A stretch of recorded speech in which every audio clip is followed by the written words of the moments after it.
Quanto mais nós pedimos, mais bênçãos o Senhor derrama sobre nós. Glória a Jesus. Pois estamos reunidos em nome de Jesus e sabemos que neste nome há poder. Então, quando pedimos ao Senhor as bênçãos dos céus, Ele está sempre disposto a nos abençoar. Quero pedir ao meu pastor Evandro, vir aqui fazer esta oração neste momento. Oremos. Altíssimo e soberano Deus, te louvamos, Senhor Jesus, por esta oportunidade que podemos falar mais uma vez contigo. Senhor Jesus, abençoa a continuação desse dia de escola bíblica. Abençoa os teus servos que estarão falando nesta segunda hora. Abençoa tudo que vai acontecer aqui, os hinos e a direção do culto. Nós te pedimos agora e sempre. Amém. Meus amados irmãos, tem aqui um aviso. O irmão Clodoaldo de Mirassol do Oeste, Mato Grosso, um irmão, não tem o nome dele, mas está ali aguardando perto da cantina. Então, irmão, vá até lá. Meus amados, nós vamos louvar ao Senhor com o hino de número 305. Vamos louvar ao Senhor com este hino. O pastor Joel irá nos ajudar. Hino de número 305. Abra a sua harpa, vamos todos louvar ao Senhor.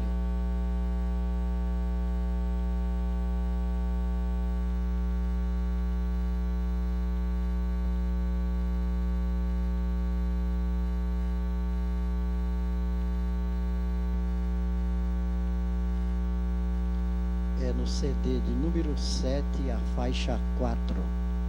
CD 7, faixa 4.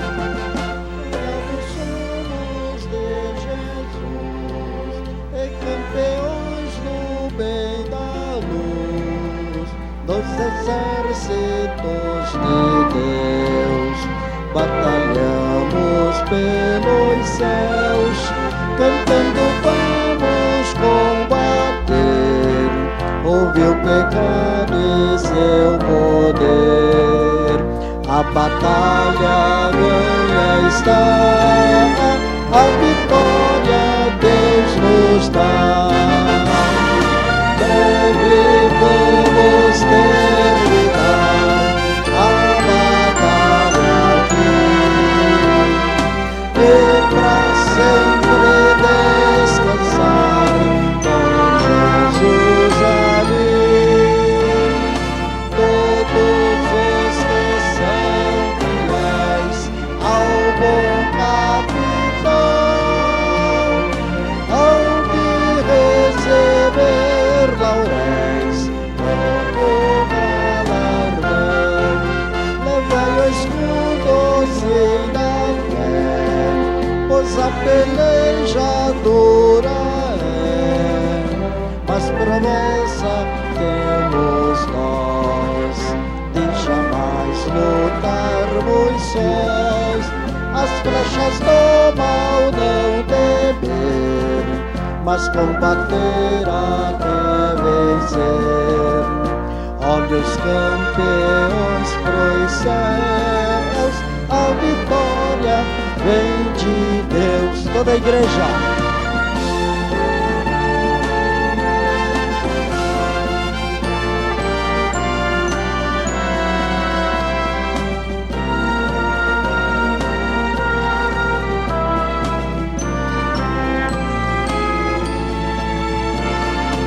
Todos os que são fiéis ao bom capitão hão de receber lauréis como galardão. Se alguém cansado se encontrar, sem forças para pelejar, o Senhor quer te ajudar a vitória alcançar, o mal vencendo avançai, e hinos a Jesus cantai, e da salvação falai, almas ao Senhor levai. Breve vamos terminar a batalha aqui, e pra sempre descansar com Jesus ali. Todos os que são fiéis ao bom capitão hão de receber lauréis como galardão.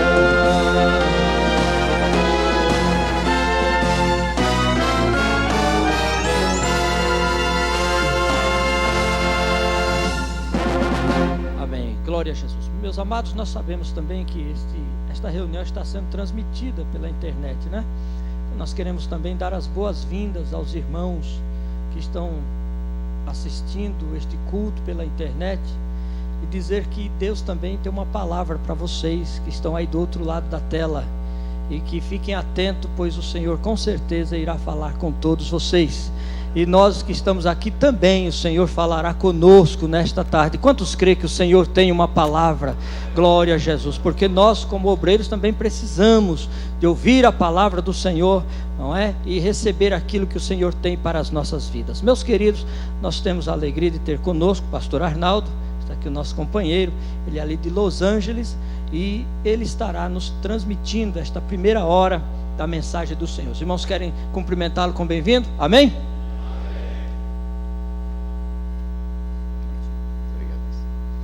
Paz do Senhor, meus amados irmãos. Essa hora é a hora mais complicada, né? A hora do sono, a hora da siesta. Graças a Deus nós estamos aqui. Eu teria que falar essa manhã, mas houve aí um pequeno problema de comunicação, e como já dizia o antigo filósofo Chacrinha, quem não se comunica se estrumbica. E deu diferente, mas a gente veio aqui. Mas quem prega sabe que prega o que Deus quer falar, sabe que Deus só fala a quem Ele quer falar também, não é? Então é por isso que nós estamos aqui com a certeza de que o que Deus tinha para nós é para esse momento, é para essa hora, é para nós que aqui estamos. Amém, meus amados? Graças a Deus. Muito bem, meus queridos, o que eu gostaria de trazer aos irmãos é uma pequena e breve, porque é breve, palavra de meditação. Uma meditação que nos chama a atenção a uma reflexão introspectiva, que ela é tão necessária às nossas vidas todo o tempo. Nem sempre nós podemos utilizar esse termo ou fazer essa reflexão introspectiva todo o tempo. Por quê? Porque nós, como servos de Deus, naturalmente vivemos pensando em outros, pensando em outras pessoas, em outras... Já iniciou a falar essa hora, não? Porque às vezes tem pessoas que estão com algum assunto, eu espero que termine, não há problema. Então, a gente sabe que muitas vezes é difícil para nós estarmos olhando para dentro de nós mesmos quando temos tantas ocupações que nos rodeiam, porque esse é o preço do ministério. Eu tinha um amigo meu, um psiquiatra, um homem, muitos anos, que servia como médico psiquiatra nos Estados Unidos, e de vez em quando eu o visitava para que nós tivéssemos algumas conversas, porque ele era um pesquisador, e ele era um pesquisador religioso. Existia alguma coisa que ele gostava muito de falar comigo, e ele dizia que nós, os pastores, às vezes passamos por muito problema de estresse. Muitas vezes nós nos sobrecarregamos. E ele dizia: você imagina eu como psiquiatra, quantas coisas que eu ouço o dia inteiro. Se eu não aprendesse a arquivar os problemas, as situações que as pessoas vivem, eu já estaria morto há muito tempo. Eu disse a ele: pois é, doutor, mas o senhor é treinado a arquivar os problemas, mas nós somos treinados, orientados, ensinados a desarquivar. Nós aprendemos a chorar com os que choram e se alegrar com os que se alegram. E essa é a nossa vida. E muitas vezes nós vivemos assim nesse entorno nosso, e não temos muito tempo para pensar em nós mesmos, mas que bom é que temos esta oportunidade de termos escola bíblica como esta, não é? Em que nós ouvimos servos de Deus que falam aos nossos corações. E eu gostaria de aproveitar o gancho que nos deixou o pastor Dominguinho, dizendo que nós também precisamos, para tirar o também dele, nós precisamos, não é, pastor Dominguinho? Nós sabemos que nós precisamos de palavra, porque às vezes nos empenhamos tanto em falar, nós aconselhamos tantas pessoas e não temos quem nos aconselhe. E nós precisamos disso também. Somos humanos, somos servos de Deus e com as mesmas necessidades que toda e qualquer pessoa. Às vezes estamos resolvendo problemas de outras famílias e temos que ver problemas em nossas famílias, né? Em nossas vidas, em nosso dia a dia. Passamos por lutas, por provações, por dificuldades, por lágrimas. Nós passamos. Eu digo isso aos irmãos porque, me lembrando bem de quando nós iniciamos o nosso ministério, foi alguns anos atrás. Nós éramos bem jovenzinhos, minha esposa e eu. Nós somos como que assim jogados dentro de um lago e nos disseram assim: ou nadem ou morram. E a gente não sabia nadar, irmãos. Então a situação foi bem difícil. Na obra missionária, começando o trabalho, iniciando uma obra, em meio a um ambiente de guerra, jovenzinhos. Eu tinha 22 anos, minha esposa tinha 21 anos. Eu costumo dizer que se eu fosse meu pastor naquela época, eu não teria me enviado. Porém o Senhor, que sabe todas as coisas, a Ele aprove que assim fosse. E nós fomos. E o Senhor teve tanta misericórdia de nós. E eu não sei falar outra coisa, principalmente quando eu converso, quando eu falo com companheiros como os senhores, com todo respeito, sabendo que é tão maravilhoso poder servir a pessoas que Deus ama tanto. Porque Deus os ama, Deus nos ama. E Deus nos ama de uma maneira muito especial. Ele nos ama de uma maneira muito especial porque Ele nos chamou a amar. E às vezes, irmãos, nós recebemos tantos bombardeios por tantos lados e às vezes até perdemos o rumo. E isso acontece com as nossas vidas, por mais que nós não queiramos. Às vezes parece muito interessante escutar aquelas pessoas que quando falam parecem ser tão importantes, ser pessoas imbatíveis, invencíveis, mas isso não existe no reino de Deus. O Senhor chama homens com as mesmas debilidades, fraquezas. Uma diferença que nós temos hoje com aqueles homens que Deus chamava na antiguidade é que naquele tempo eles nos contavam tudo o que acontecia com a vida deles. Hoje nós não contamos tudo o que acontece com as nossas vidas e nem sequer podemos, porque muitas vezes somos mais julgados do que amados, mais criticados do que confortados, e nós precisamos disso.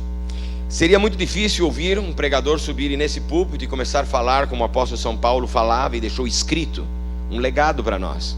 Isso está escrito por todos os séculos que já passaram e pelos vindouros também, quando ele era capaz de dizer: miserável homem sou eu. Qual é o pregador que sobe aqui para dizer que ele é miserável? Qual é o pregador que sobe nesse púlpito para dizer que as coisas boas que ele gostaria de fazer muitas vezes não consegue, e as coisas ruins que ele não quisera fazer, ele as faz? Qual é o pregador que nós ouvimos falando, contando essas situações? Qual deles nós ouvimos dizendo que tem um espinho na carne, que Satanás tem um mensageiro que os bofeteia de um lado ao outro? Qual é que nós ouvimos? A maioria daqueles pregadores que a gente ouve, a maioria, não todos, mas a maioria, eles procuram incentivar-nos. A intenção é muito boa, incentivar-nos contando aquelas coisas grandiosas que Deus tem feito através das vidas deles. Mas o que acontece é que às vezes a gente sentado naquele banco e ouvindo esses homens, a gente começa a pensar: meu Deus, eu estou tão longe disso. Parece que realmente nem meu lugar é aqui, nem ouvindo esse homem falar, esse santo homem de Deus. E na verdade, irmãos, a gente sabe que a nossa vida é uma vida de batalha, é uma vida de luta. E às vezes as pessoas nos confundem, e é muito importante que nós percebamos isso. Existem pessoas que não gostam que falem a eles, que digam a eles, e até exortam as pessoas: nunca vá dizer a um pregador, a um preletor, que a palavra dele foi boa, para evitar que ele se orgulhe. Irmão, isso não somos nós quem temos o domínio. O domínio da humildade ou do orgulho é de cada um. Por isso a palavra do Senhor nos ensina que a humilhação, ela é pessoal. Deus não humilha ninguém, Deus derruba, Ele não humilha. A humilhação é pessoal, porque tem pessoas que até mesmo caída continuam no seu orgulho, em pé sobre o seu orgulho. A humilhação é pessoal, tem que ser do coração. Que quando alguém se aproxima de você ou de mim, de qualquer pregador, para dizer a ele: irmão, que boa palavra, abençoou a minha vida, o meu coração, que esse pregador entenda exatamente qual é o seu lugar, de agradecer a Deus, porque Deus o utilizou para abençoar alguma vida. Porque existem pessoas que infelizmente não é assim que atuam. e às vezes comete um erros fatais, não é? Como por exemplo, quando Jesus foi chegando em Jerusalém, os irmãos se lembram bem disso, uma semana antes da sua morte, dele ser sacrificado. Jesus, antes de entrar em Jerusalém, ele pediu que trouxessem para ele um animalzinho, para que ele entrasse montado sobre aquele animalzinho, não é? Era um jumentinho, um burrinho, né? Era um burrinho. E quando Jesus montou naquele burrinho e foi entrando na cidade, o povo ia com palmas, não é? E aí iam louvando e dizendo: Hosanas, Hosanas ao rei que vem em nome do Senhor. Talvez vocês não saibam, que vocês são da cidade, eu que sou lá do campo, sei exatamente como é o caminhar de um burrinho. Vocês já viram um burro caminhando? O burro, quando ele caminha, ele vai andando e fazendo assim com a cabeça. E o povo gritava: Hosanas ao rei. E parecia que ele estava dizendo: obrigado, obrigado. Não era com ele, não é? Era aquele que estava sobre ele. Amém, irmãos? Então assim somos nós. Não somos nós os que temos esta palavra. Quem tem é o Senhor, e as coloca em nosso coração. Amém? Nós não somos inventores de uma fé. Nós somos apenas comunicadores de uma fé que uma vez nos foi dada.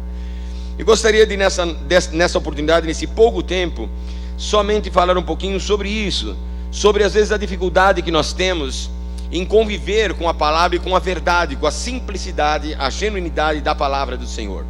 Eu me lembro desde quando eu era criança, eu sou filho, neto de pastor. Eu me recordo muito bem que eu gostava muito de ouvir meu pai pregar. Meu pai foi um grande pregador, irmãos, um grande pregador, um grande desconhecido. Porque meu pai, ele pregava muito em lugares, em favelas, em lugares muito humildes, muito simples. Esta era a paixão dele, eram as pessoas carentes, as pessoas necessitadas. E como filho a gente acompanhava o pai, a princípio obrigado, depois era tão gostoso ouvir o pai pregar. Meu pai, eu não me lembro, irmãos, eu lembro de todas as mensagens dele, de todas, eu lembro e posso até repetir, porque ele pregava com tanto amor e com tanta fé, que quando ele falava sobre o inferno, a gente sentia calor, parecia que o fogo estava ali. Quando ele falava sobre o sofrimento de Jesus, quando ele falava dos cravos, a gente apertava a mão porque doía na mão. E era uma coisa extraordinária, mas ele pregava 8, 9 mensagens, eu não lembro mais do que isso. Meu pai não era um grande conhecedor das Escrituras, mas era um grande conhecedor do Deus das Escrituras, que na verdade é o mais importante. Em primeiro lugar, conhecer o Deus da Bíblia, e logo a Bíblia de Deus. Amém, meus irmãos? Então era tão bom ouvir que ele pregava naquela simplicidade, mas quantas almas se convertiam, quanta coisa a gente viu acontecer, e a nossa própria vida foi profundamente influenciada pela palavra poderosa que saía da boca daquele humilde servo de Deus. O tempo passou, e um dia chegou que nós começamos a pregar, e quando nós começamos a pregar, a gente procurava ouvir e imitar muitas vezes os grandes pregadores. Eu não sei se é bênção ou se não é tanta bênção, que hoje nós temos tanta facilidade de informação, em que as pessoas podem procurar até na internet, ver no YouTube, escutar mensagens de outras pessoas, e na verdade não existe nada, absolutamente nada de errado de pegar a mensagem de um servo de Deus e a mesma mensagem e pregá-la em outro lugar, porque a mensagem é do Senhor, não é daquele homem. Não existe nada de errado. Mas o que muitas vezes pode ocorrer é que isso vem a atrofiar a nossa sensibilidade de ouvir Deus falar. E muitas vezes, irmãos, a gente começa a ouvir coisas tão bonitas que outros falam, e a gente começa a repetir o que eles falam, e de repente nós estamos respondendo uma porção de perguntas que ninguém fez, ensinando tanta coisa que ninguém perguntou, ninguém quer saber, e falando de coisas que não interessam as pessoas, porque a mensagem ela tem o seu lugar próprio, tem o seu tempo próprio, tem a sua forma própria.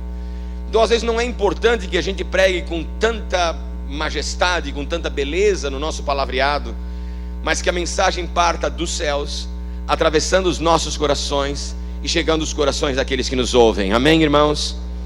Eu me lembro que quando iniciava eu como pregador, pregava também, como até hoje, mensagem simples. Essa era a minha maneira simples de pregar. Mas aí eu comecei a achar que era muito mais bonito e muito mais sofisticado encontrar algumas coisas lá no Antigo Testamento, meio misturadas. E sim, tem muitas coisas bonitas no Antigo Testamento. E eu virei um pregador antigo testamentário. Me esqueci que podia pregar no Novo Testamento, e gostava muito de pregar coisas curiosas que as pessoas nunca tinham ouvido, falar do nome de alguém e daquele nome, trazer dissertações sobre aquilo. E eu achava tão elegante, tão chique, irmãos. Um dia eu fui aos Estados Unidos em um acampamento para pastores. Era uma escola bíblica como essa. E naquela escola bíblica, aquele dia mudou realmente muita coisa em meu ministério e minha vida. O Senhor trabalha nas nossas vidas por etapas também. E às vezes existem divisores de águas, não é? Que mudam a nossa história. E eu lembro que aquela ocasião, aquela semana mudou a minha vida. Ali nós tínhamos um grande teólogo pregando, nós tínhamos ali um pastor de uma igreja florescente no mundo, uma igreja que crescia de maneira extraordinária. Ele nos estava contando tudo aquilo que ele fazia, como é que ele trabalhava. O nosso teólogo estava falando sobre a história da igreja, e nós tínhamos então alguém que trazia um testemunho pessoal. Esse homem que veio trazer esse testemunho pessoal, ele era um ex-padre católico. Agora ele era um pastor. Ele então contou a sua história. Ele disse: eu tinha essa vocação, eu amava o Senhor e eu queria servir a Deus. E durante muitos anos eu procurei de uma ou de outra maneira, através da igreja que eu conhecia, a igreja católica, servir. E ele serviu ali como é que se chama? Coroinha, não é? Essas coisas assim, tudo, eu não sei nada disso, porque eu nunca passei por lá. Mas ele passou por todos esses caminhos, até que ele resolveu ir ao seminário católico. E ele foi ao seminário, e no seminário ele estudou por 12 anos. Por 12 anos ele estudou no seminário católico nos Estados Unidos. Depois de estudar com os melhores teólogos, ele quis fazer o seu doutorado em teologia. Mas ele queria ir para a melhor escola teológica que ele conhecesse, que ele pudesse atender no mundo. E ele foi para a França. E lá na França ele estudou por 4 anos, fazendo o seu doutorado. Quando faltavam algumas semanas para ele se formar, um cardeal os reuniu para dar uma pequena palestra para todos aqueles formandos, aqueles homens que iam se formar como doutores em teologia. E ele disse que naquele momento o cardeal começa a falar coisas muito bonitas sobre a igreja católica, a história da igreja católica, a história da igreja, que é a nossa história também, né? Alguém se desviou no meio do caminho aí, certamente não fomos nós, né?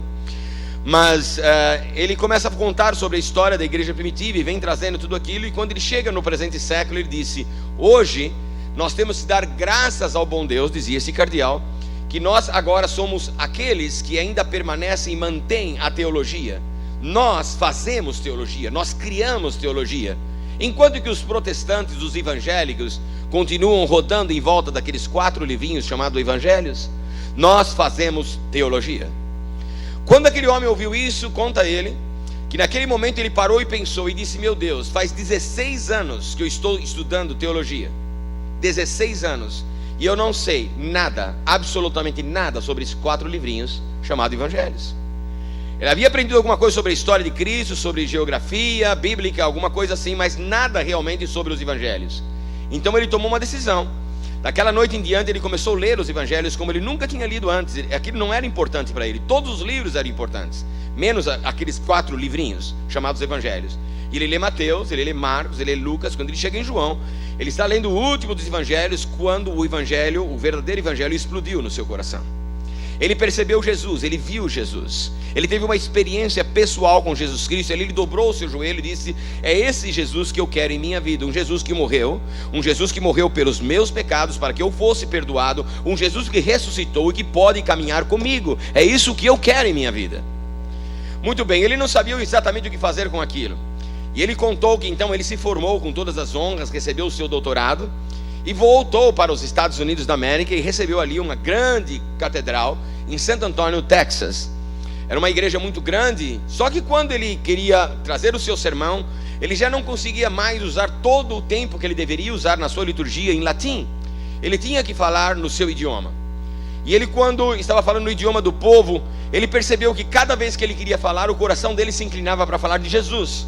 E ele começou a falar de Jesus e começou a gostar de falar de Jesus, e mais de Jesus, e mais de Jesus.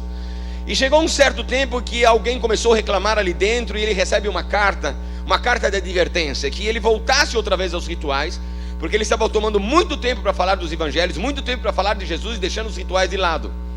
E ele percebeu que a sua missa demorava 40 minutos, e que de repente ele foi diminuindo o tempo dos rituais, diminuindo o tempo, e cada vez ele falava mais de Jesus, de Jesus, de Jesus, e de repente ele já não falava de mais nada a não ser de Jesus.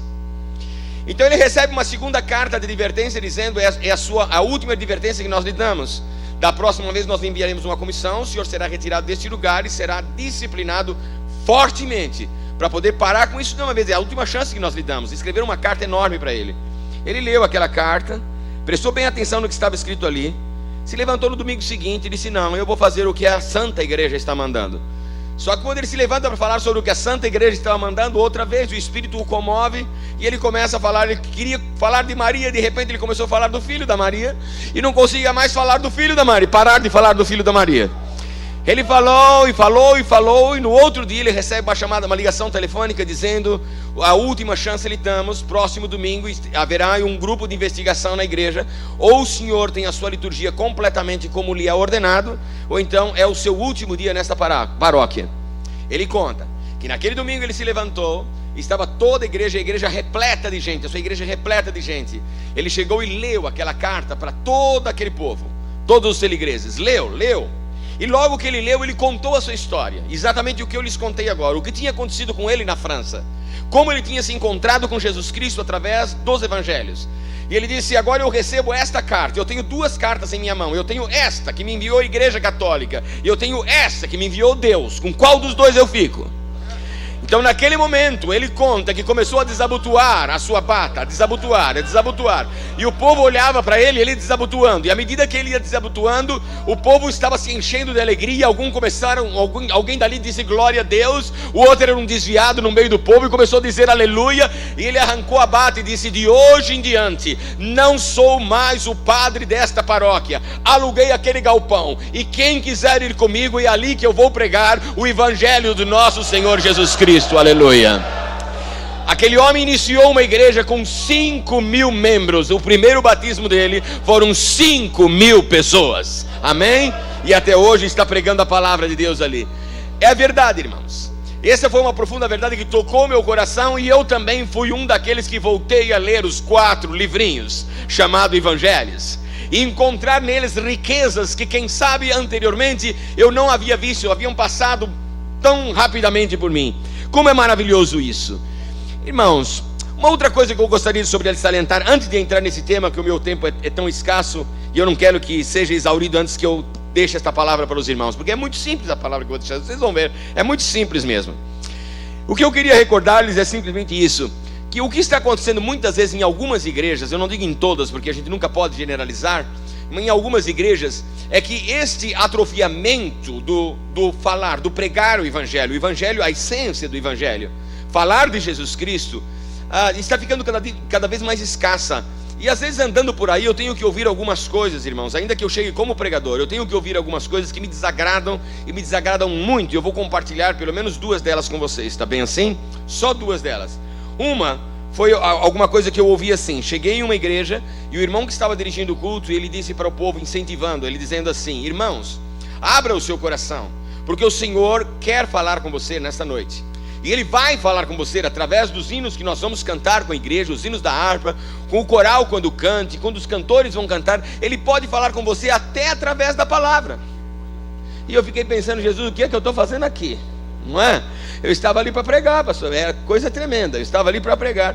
Eu disse: Jesus, o que é que eu vou fazer? Em outro lugar eu escutei alguém que me antecedia dizendo assim: eu vou ser muito breve em minha palavra, pois eu aprendi isso. Muito obrigado, irmão. Porque eu aprendi isso, eu aprendi que quem fala muito ora pouco. Naquele momento eu pensei: meu Deus, então eu já não oro mais, porque quando eu começo a falar, eu não sei o que acontece comigo, mas eu tenho tanta coisa que o Senhor nos dá, que queremos seguir compartilhando com os nossos irmãos, que não existe tempo suficiente para pregar. Irmãos, que esse não seja o nosso problema.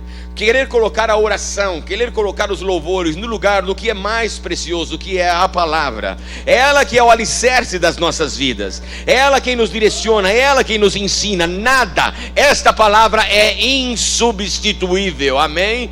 É dobrar os nossos joelhos diante do Senhor, colocar a nossa testa sobre esta palavra e chorando pedir a Deus: Senhor, mostra-me a tua vontade, a tua palavra, por meio destas escrituras sagradas, porque a Bíblia ainda, irmãos, eu creio que é a palavra de Deus, amém? Amém, meus amados?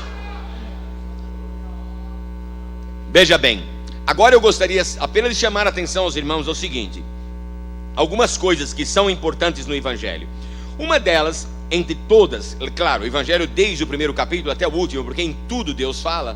Bom, deixa eu contar aqui mais uma coisinha para vocês, porque é assim mesmo. Quando a gente é criança, a gente inventa história, né? A gente vai ser tanta coisa quando a gente é criança.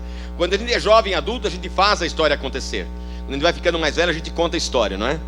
Então, eu às vezes tenho alguma história para contar. E essa história que eu quero contar para vocês é como trabalha o Senhor, e a nossa, que nós não percamos jamais o nosso foco em uma verdade. Que nós pregamos a palavra de Deus, mas quem faz a obra, quem convence o homem é quem, irmãos? é o Espírito Santo. Isso nós sabemos, e é importante viver nesta verdade, que é o Espírito Santo. Havia um seminário lá nos Estados Unidos mesmo, e um jovem que ali estudava, que tinha um pai que era um homem muito rico e era um intelectual. Esse homem se dizia ateu, porque as pessoas que se dizem ateus nem sempre o são, nenhum deles é, não é? Ele só fala que é ateu, mas ele se dizia ateu. E o filho foi para a escola bíblica, foi aprender a palavra de Deus. Ele não sabia mais o que fazer e o que dizer para convencer o seu pai a ir à igreja, a ouvir a palavra de Deus. E o pai não queria saber nada, não cria em nada, não queria saber de coisa alguma. Ele tinha um professor, e esse professor ele o admirava muito. Era o Dr. Henrique Torres, esse era o nome dele. O admirava muito, muito, muito, muito. E esse jovem começou a insistir a esse professor, um homem muito culto, um homem ilustre, a que ele fosse um dia pregar em sua igreja. Um dia, me consiga um dia em sua agenda, me consiga. Até que ele conseguiu, 6 meses lá para frente, ele conseguiu um diazinho. E nesse dia, o Dr. Henrique Torres foi pregar em sua igreja. Quando o Dr. Henrique Torres foi pregar, ele foi para o seu pai e disse: papai, olha, eu lhe peço hoje, é um favor que o senhor me vai fazer, é porque é meu professor, eu gosto tanto dele, ele me ajuda tanto, eu só queria que ele conhecesse o senhor, então por favor, hoje, pela primeira vez, vá à igreja, por favor, vá. E convenceu o pai por isso, e o pai foi. Quando o Dr. Henrique Torres chega naquele lugar, ele abre a Bíblia, irmãos, e começa a pregar sobre o quê? Começa a ler sobre genealogia de Jesus. Irmãos, e o homem começa ali, porque fulano nasceu e viveu tantos anos e morreu, e ele gerou fulano e cicrano, e esse viveu tantos anos e morreu, e ele gerou fulano e cicrano, e ele viveu tantos anos e morreu, e leu toda a genealogia. Quando ele terminou de ler toda a genealogia, ele falou: Jesus não foi enfiado na história de qualquer maneira, ele é parte da história. Falou alguma coisa ali tão simples, e aquele rapaz ficou tão decepcionado. Ele disse: puxa, eu esperava que esse homem tão culto, tão preparado, fosse nos trazer uma mensagem tremenda. Vai falar sobre genealogia de Jesus? Isso não é possível. Quando ele termina de falar, ele faz simplesmente a pergunta: há alguém aqui que quer aceitar Jesus? Quem foi a primeira pessoa que pulou? O pai do rapaz pulou, eu. E ele disse: alguém mais? Mais ninguém. E aquele homem veio à frente e dobrou seus joelhos chorando, repetiu as palavras de confissão, aceitou Jesus Cristo como seu Salvador, se levantou, abraçou o pregador o abraçou. Foi uma coisa linda. E o filho chorando e disse: meu Deus, o que aconteceu? Eu não entendi nada. E foi ao pai e correu e disse assim: papai, me diga uma coisa, por favor, qual foi a parte da palavra que o pregador disse que o senhor que assim chamou a atenção? Ou foi alguém que cantou? Ou a igreja em si? Me conta, por que o senhor aceitou Jesus assim? Ele falou: eu aceitei, meu filho, eu aceitei sim. Ele disse: mas por que? Me conta. Ele disse que esse homem começou a falar que fulano de tal nasceu, viveu tantos anos, morreu, gerou fulano, nasceu, morreu. E aí eu comecei a pensar que eu também um dia vou morrer. E por que correr o risco de chegar do outro lado e encontrar-me com Deus e não tê-lo em minha vida? É mais fácil para mim aceitar Jesus e viver com Deus o resto das minhas vidas. Irmãos, como o Espírito de Deus trabalha, nós não podemos dizer que Ele vai trabalhar é assim ou assá. Ele é Deus, Ele ainda é Senhor sobre a igreja, Ele ainda está sobre as nossas vidas, e a unção dEle é a que vale sobre os nossos corações. Amém, meus amados? Aleluia. Muito bem. Livro de João. Por quê a gente escolheu João? Sempre é importante pensar isso, porque nós vamos ler no capítulo 13 de João, porque já estão nas partes finais do Evangelho, e as partes finais do Evangelho sempre se fala sobre Jesus fazendo ou falando alguma coisa, como qualquer pessoa que está moribunda, está prestes a morrer. Ele chama os seus filhos, chama os seus amigos e fala as coisas mais importantes que ele tem a dizer. Ele usa nos últimos momentos da sua vida, ele quer rapidamente falar, ele quer explicar, ele quer ensinar. Aqui eram as últimas palavras. Segundo, o escritor desta passagem é João. E por que João é tão importante? Porque João é um escritor muito especial. Ele, na verdade, não é Paulo como alguém quer afirmar por aí. Eu não penso, pelo menos na minha opinião, o maior teólogo nas escrituras é João.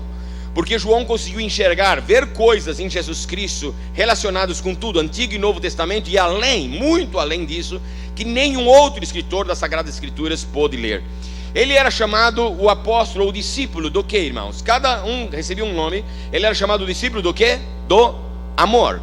Ele era aquele, porque Jesus tinha, não é? Jesus tinha tantos, tinha 70 mil, tinha 5 mil, ele tinha 500, ele tinha 120, ele tinha 70, dos 70 ele escolheu 12, dos 12 ele tinha 3, dos 3 ele separou um, e esse um quem era?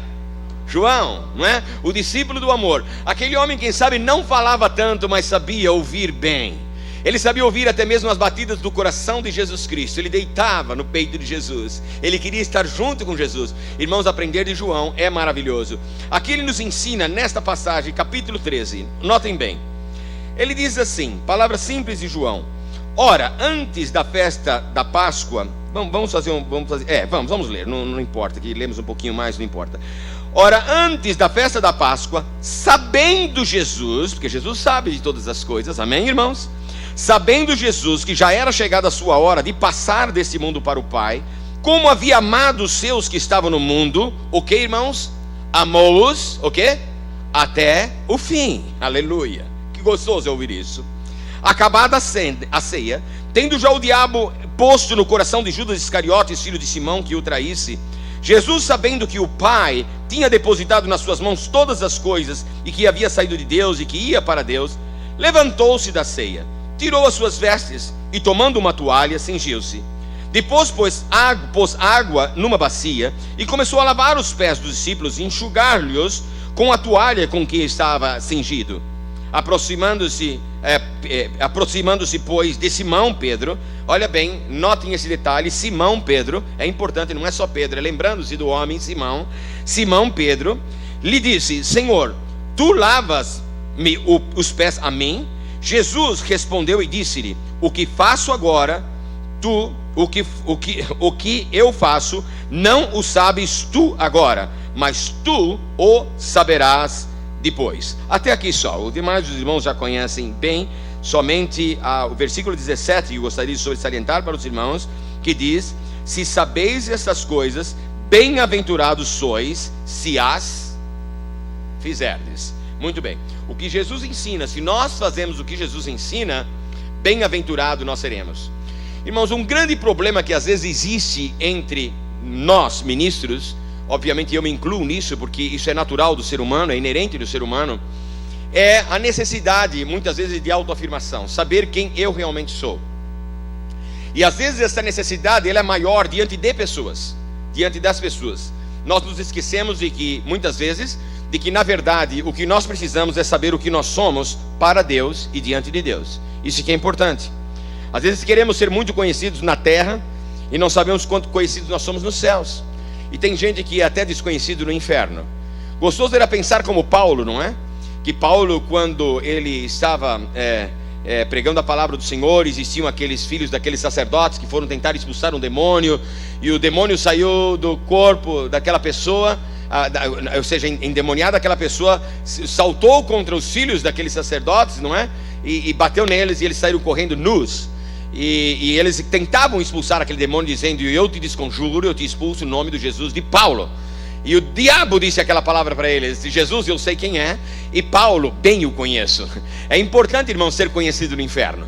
Tem gente que o inferno não dá a mínima importância para ele, não é? Mas é importante ser conhecido no inferno, que quando alguém vai chegando, o diabo lá de longe diga: vem vindo ele aí, né?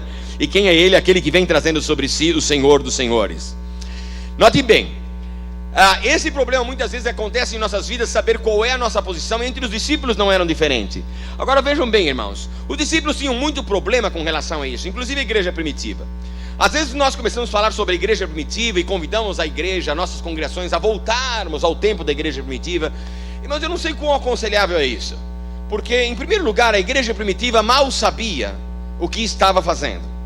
A igreja primitiva estava tentando fazer o seu melhor, acreditando naquilo que eles haviam visto e ouvido, mas ainda não entendiam bem. Os evangelhos foram escritos muitos anos depois que Jesus ascendeu. Até então a igreja primitiva não tinha realmente os evangelhos em sua mão, não tinha carta dos apóstolos, não tinha cartas pastorais, não tinha epístolas, não tinha conhecimento. Nós, na verdade, estamos em uma vantagem muito superior à igreja primitiva, porque hoje nós temos as escrituras. Hoje nós temos a interpretação do que é a teologia, a doutrina. Nós temos a doutrina, nós temos a interpretação dela para nós, tudo aqui, facilmente. Nós podemos encontrar, as informações estão, eles não as tinham. Então é pensar, irmãos, e o que Jesus ensinava era tão importante, e uma das coisas que ele deixou, e a igreja primitiva sim praticou, era a comunhão. Comunhão é comer do pão um com o outro. Não importa se esse pão é fresquinho, se esse pão é saboroso, se esse pão é duro. Ou seja, em outras palavras, o que é importante é que seja o que for que o outro estiver passando, que nós sejamos de um mesmo sentir. Como isso é importante? Jesus tinha que ensinar esta lição para os seus discípulos de uma maneira maravilhosa.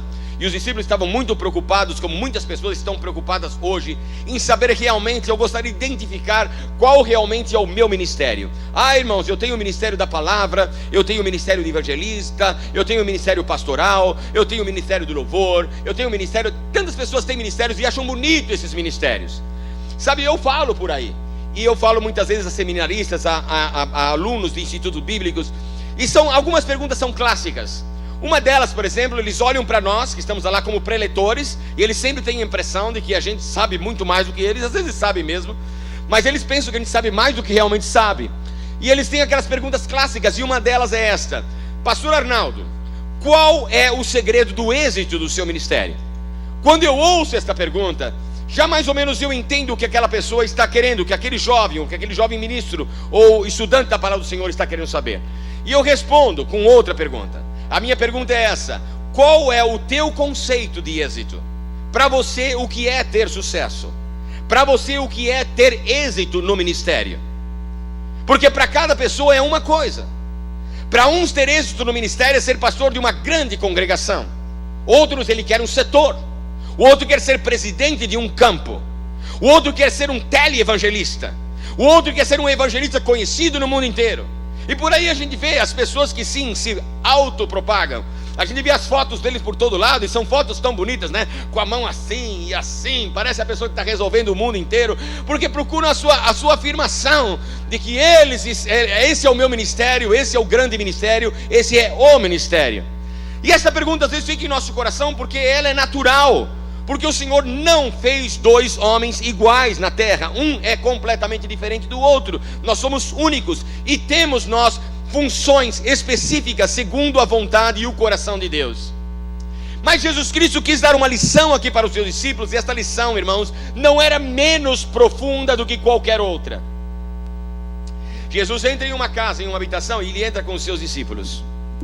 E era natural que toda casa, irmãos, à beira do deserto, tinha do lado de fora aquela jarra, não vamos falar sobre isso, aquele tanque com aquela quantidade de águas que era chamada água de purificação. Até hoje, na Ásia, isso é muito utilizado, inclusive por religiões milenárias. É utilizado isso, a água da purificação. Na igreja católica a gente encontra na porta da igreja, se você entrar lá, a água benta, não é? A água benta está ali, a água da purificação. Então, ele se conhecia, mas uma das coisas que era muito importante é que era uma cortesia do dono da casa. Ele sempre tinha um servo, tinha um escravo, tinha alguma pessoa que quando o viajante chegava à sua casa, depois de caminhar pelo deserto com os pés cansados, com os pés feridos, com os pés realmente esgotados de tanto caminhar, ele se sentava e alguém vinha com uma bacia de água e começava a lavar os pés daquela pessoa e massagear. Eu não sei se você já recebeu massagem nos pés, irmãos. É uma delícia quando alguém massageia os pés da gente. É gostoso, irmãos. A gente se sente tão bem, relaxa, a gente vai quase dormindo ali, alguém massageando os pés. E era assim, a pessoa era massageada nos pés. Isso era uma cortesia, era uma coisa muito bonita que se fazia. Mas era sempre feito por um escravo, por um servo. Mas a Bíblia nos diz que quando Jesus entrou, olha bem, quando Jesus entrou a esta casa, aqui não mostra que ninguém se manifestou para lavar os pés dos discípulos que vinham de uma caminhada longa. Jesus também vinha de uma longa caminhada. E não só caminhada, Jesus vinha de um profundo sentimento, irmãos, no seu coração. Por quê? Porque ele sabia que aquele que o haveria de trair, Judas Iscariotes, Satanás já havia colocado no coração dele, ou melhor, o diabo já havia colocado no coração dele o que ele deveria de fazer. Estava ali, irmãos, entre os seus 12, entre aqueles que ele os amou. E como diz João, e a todos os amou até o fim. Irmãos, Judas incluso, ele os amou até o fim, os amou, o Senhor sempre os amou, e o Senhor amava a Judas Iscariotes também, assim como ele amava os demais discípulos. Entre Jesus e os discípulos não havia ninguém para lavar os pés. A Bíblia diz que Jesus esperou, Jesus comeu com eles. A briga ali era constante, quem queria sentar-se mais perto de Jesus, quem está mais perto de Jesus, cada um queria estar mais próximo de Jesus. O Senhor nos ensinava naquela ceia: aquele que dentre vós quiser ser o maior, seja aquele que sirva, seja aquele que aprenda a servir, tal como o Filho do Homem, que não veio para ser servido, mas ele veio para servi-los. Jesus ensinava, Jesus falava com eles, mas parece que eles não entendiam. E quando os discípulos não conseguiam entender, Jesus ilustrava. E o que é que Jesus fez? De repente Jesus se levanta. Irmãos, me acompanhem nisso, por favor. Jesus se levanta naquela sala. Ele se levanta, tira as suas vestidas, os seus vestiduras, isso quer dizer a túnica principal que ele tinha. Ficou apenas com a roupa de baixo. Tomou uma toalha, se cingiu. E se cingiu, e eles olhando para Jesus, todos olhando, certamente olhando para ele. Jesus vai até lá dentro, recolhe água, ou do lado de fora, a água da purificação, não nos diz qual das duas era, mas Jesus tomou em uma bacia. E Jesus se encurvou, irmãos. Olha que coisa linda, irmãos. Irmãos, isso é maravilhoso. Jesus se encurvou, irmãos. Tem pessoas que falam por aí, eu sempre tenho que olhar para cima para ver o Senhor, mas sabe, irmãos, se for necessário, Ele vai até lá embaixo. Se for para que você e eu entendamos o que Ele nos está dizendo, porque tudo o que Ele nos mostra, tudo o que Ele nos ensina é profundo. E Jesus se ajoelhou, irmãos, se ajoelhou. Não eram eles ajoelhados diante de Jesus, amém? Não eram eles, mas era Jesus se ajoelhando. E Jesus começa a lavar os pés deles e a massagear. E eles estavam atônitos, sem saber o que fazer. Como pode? Ele é o maior, Ele é o Senhor, Ele ajoelhado diante de mim, lavando os meus pés. E Jesus foi lavando, irmãos, de um, e de outro, e de outro. E de repente, irmãos, onde chega Jesus? Chega onde está Pedro. E naquele momento Pedro grita, irmãos. Eu gosto de falar de Pedro, irmãos. É que nós não temos tempo para isso. Se não falar sobre Pedro, para mim a coisa que eu mais gosto é falar sobre Pedro. Porque o Pedro dos evangelhos não é o mesmo Pedro pastor. O que ele escreve, o que ele fala, o que ele faz nos evangelhos não é o mesmo homem. Sabe por quê? Porque Deus tem a capacidade de criar, mas depois de criar Ele tem a capacidade de formar, de reformar, de moldar a vida e o coração do homem. Isso nós encontramos em todo lugar. Jacó, a quem criei, e Israel, a quem formei. Aleluia! O Senhor molda o caráter. Agora o exemplo de vida era Jesus ajoelhado aos pés dos seus discípulos. E Pedro salta: Senhor, o Senhor não vai lavar os meus pés, eu tenho que lavar os seus pés. Jesus, irmão, naquele momento olha para Pedro, como que dizendo assim: Pedro, se de fato você quisesse lavar os meus pés, você teve tempo para fazê-lo. Se de fato era o que você queria fazer e sabia que deveria fazer, você teve tempo suficiente para fazê-lo. Como você não fez, eu estou te ensinando como se faz, Pedro. Eu estou te ensinando como se faz, Pedro. E Jesus não somente terminou de lavar os pés de Pedro depois de dar-lhe um bom sermão, mas ele continuou pelos seus discípulos. Quantos discípulos eram, meus irmãos? Quantos eram? 12. Entre os 12 estava quem, irmãos? Judas. Jesus se ajoelha e lava os pés de Judas. Eu acredito que Jesus lavou os pés dele como de ninguém. Acariciou os seus pés sujos, imundos, fedidos, cheiravam mal. Mas Jesus não é contaminado pelo mal. É Ele quem contamina com a sua força, com a sua glória, com o seu amor, com a sua pureza, com o seu poder transformador. Jesus lava com carinho os pés de Judas. Meus amados, escutem isso, por favor, em nome de Jesus, ouçam isso. Nós, por muito menos, às vezes nem sequer cumprimentamos outra pessoa. Eu fico imaginando Arnaldo, na minha maldade, Arnaldo, sabendo que aquele homem iria me trair, como Jesus sabia por tudo que haveria de passar, e aquele homem seria a chave de tudo. O que eu faria? Eu não sei, irmãos. Quem sabe eu entraria lá dentro, irmãos, e falaria: coloque água quente aí, né? Aí colocaria água quente, mais quente. Tem alguma fervendo, bem fervida, e chegaria diante de Judas: Judinha, põe o teu pezinho aqui. E ainda tropeçaria para cair um pouco em cima dele. Porque muitas vezes, irmãos, lamentavelmente nós reagimos, e a coisa maravilhosa é esta em nossa vida: o verdadeiro cristão, o verdadeiro servo de Deus, ele não é conhecido apenas pelas suas ações. Note bem, imitar um crente é fácil, imitar um pregador também não é difícil, principalmente hoje com a ajuda da internet, não é?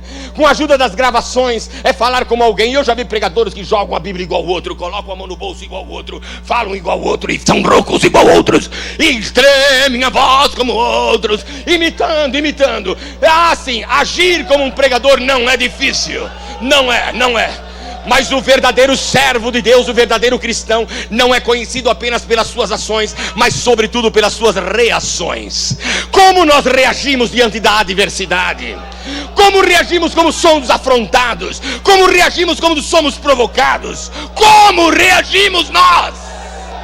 Haramalabashai. Jesus estava sendo afrontado, desafiado. E qual foi a reação de Jesus? Dobrar o seu joelho diante do seu inimigo e lavar os seus pés. Oh, Ramalabashai. O que é que Jesus fazia, irmãos? Aliviava a dor de um pé cansado. Não importava se aquele que estava ao seu lado era seu amigo ou inimigo. O que importava era o que ele era, não o que o outro fosse. Era o que ele era. Porque ele tinha que dar satisfações dos seus atos de vida a alguém. Como tem gente por aí que diz: mas nem Jesus conseguiu agradar a todos. E quem disse que ele queria? Ele só queria agradar a um: é fazer a vontade do meu Pai que está nos céus. Aleluia. Esta era a vontade dele, esta era a missão dele. E ele os amou, porque esta era a sua missão. E os amou até o fim. Aleluia. Ele lavou os pés de Judas. Ele tomou a toalha e lavou os pés de Judas. Meus irmãos, meu tempo se acabou, mas não tem problema não. Eu só quero deixar aqui para vocês uma coisa, uma pergunta: qual é o seu ministério? O seu ministério é o ministério da palavra, pregador ou imitador? Qual é o seu ministério evangelístico? Conselheiro, pastor, aquele que organiza, apacenta, organiza uma igreja com tranquilidade no coração, sem anseios. Qual é o seu ministério? Qual o seu ministério? Nesta tarde você não precisa responder para mim, nunca. Seu assunto é com ele. Contudo, ouça bem, ele deixa para todos nós aqui uma lição extraordinária que ele deixou para os seus discípulos. Ele disse: vocês não entendem agora, mas você vai entender depois, Pedro. E os meus filhos lá no Belenzinho vão entender depois também. Que o meu desejo é que vocês aprendam a levar as cargas uns dos outros. Você não sabe o que aquele companheiro teu está passando em sua vida. A crise do seu coração, a crise do seu lar, qualquer problema ou situação que esteja agobiando a sua vida, a sua fé. Você não sabe pelo que ele está passando. Mas uma coisa eu espero de você: que você olhe para o seu companheiro com amor, com compaixão profunda. Aleluia. Profunda, irmãos. Ouça bem. Qual o seu ministério? Evangelístico, missionário, pastoral. Estou esperando o meu campo. Estou esperando. Irmãos, comecemos pelo princípio. Voltemos ao princípio, se queremos chegar onde o Senhor quer que cheguemos. Porque o que foi que o Senhor nos disse? Ele disse: se nós fizermos esta palavra, cumprimos o que Ele nos ensina, fizermos o que Ele nos diz, o que acontecerá conosco? Se sabeis estas coisas, bem-aventurados. O que quer dizer a palavra bem-aventurados? Imensamente felizes sereis se o fizerdes. Nesta tarde, aprenda de Jesus. Comece o principal ministério dentro da igreja: o ministério da toalha. Aleluia! O ministério da toalha, o ministério do conforto, o ministério da compaixão, o ministério da compreensão, da consolação, da amizade, do amor. Quantos de nós chegamos a esse lugar com os pés cansados? Quantos de nós pedimos das nossas igrejas, irmãos, orem por mim, porque eu estou indo para lá buscar alguma coisa para trazer a vocês. Mas na verdade, às vezes nós estamos precisando para nós mesmos, para a nossa própria vida, o nosso ministério, a nossa vida com Deus, a nossa intimidade. Ramalabashai, aleluia. Se existir alguém aqui nessa tarde que não precisa de conforto, se existir alguém aqui nessa tarde que não precisa de amigos, que não precisa de consolo, não precisa de um abraço, não precisa de um incentivo, não precisa de um ânimo, me avise que eu preciso conhecê-lo, porque você será um único aqui nesse lugar. Eu preciso de você, meu irmão. Nós precisamos uns dos outros. Jesus ensinou os seus discípulos: aprendam isso. Comece o seu ministério com uma toalhinha na mão. Cada um nesta tarde, eu quero pedir que, por favor, nesse momento, vamos tomar esses últimos 5 minutos que eu tenho. Eu vou pedir a você que pegue a sua toalha agora e que você lave os pés do teu irmão que está ao seu lado. Não tem água, não tem bacia. Esse não era o ponto do Senhor. Mas o que Ele queria era que você olhasse para o teu companheiro que está ao seu lado, ainda que você não o conheça ou o conheça, não importa, mas que você ministrasse sobre a vida dele com amor. Orasse pela sua família, pelo seu ministério, pelo seu lar. Fique em pé, meus irmãos, vamos fazer isso agora. Ore pelo seu companheiro. Chore com ele agora por um momento. Você não sabe a carga que esse servo de Deus está trazendo em seu coração. Ele precisa da tua oração, ele precisa do teu amor. E o Senhor nesta noite usa você como instrumento vivo para massagear os seus pés, para dar-lhe novo vigor. Ele precisa seguir caminhando. Ainda há muito o que fazer. Cuida dos seus pés. Posso me abraçar? Senhor, abençoa o ministério, a vida, a família do teu filho, Senhor, do teu céu. Com todo o teu coração, meu Deus, sempre, de uma maneira profunda. Aleluia, Ramalabashuri.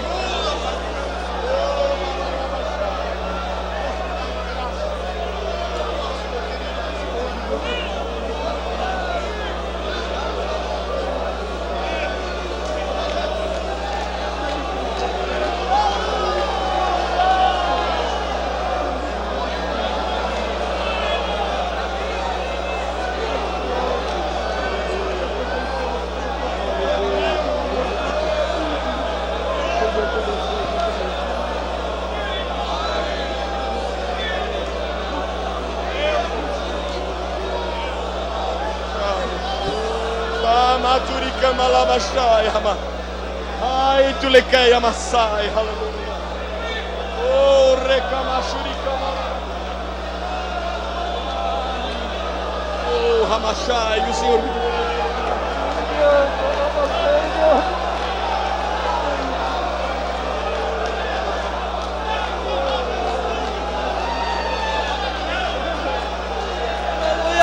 Aleluia, aleluia.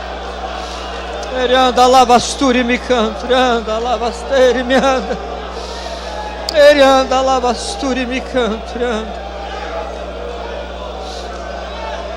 Oh.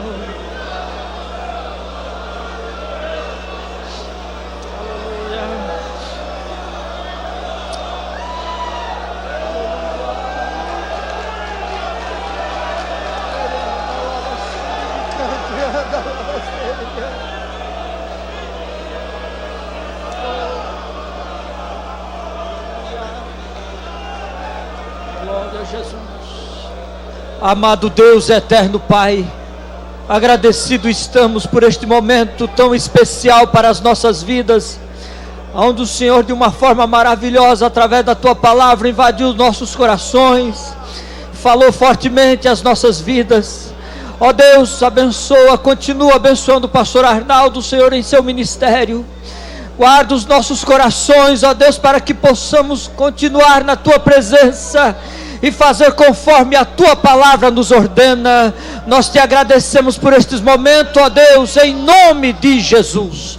Amém, amém. Deixe sentar, meus amados. Meus amados.